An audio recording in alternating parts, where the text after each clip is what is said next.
Quick question. Ano yan? Yo, what's up mga idolo? KCYTV Moto3 is back mga idol. At ayun na nga mga idol, meron na akong naisip na dapat na pagtripan. Charot! Hindi pa dapat na pagtripan. Pinaisip ng mga katanungan na itatanong natin kung sino man ang nakatambay at matagnan natin dito sa labas. Yun lang mga idol. Magtatanong lang tayo. For example, ganito lang. 1 plus 1 plus 2 plus 3, mga ganun lang. Tapos anong sagot? Yun. Charot! Walang pwede. Trip. Let's go. Natin tagalin ko. Let's go. Ako nga pala si KCYTV Moto3. Maki for short. Isang mahirap at nangarap para maging maayos ang buhay. Mga pangarap na hindi nakikita ng aking dalawang mata.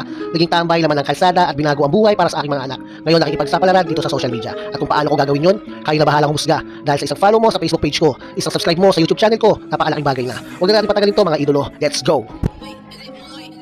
Target lock tayo. Target locked. Quick question. Ano yan? 5 times 50 50. times 20 30. plus 5 35. plus 2 37. minus 34. 3 plus 4 30. Bagis. Kaya mik ah. Oh, guys. Tawag doon. Slow yun, di man quick yun. Ay, slow daw yun mga idol. Let's go.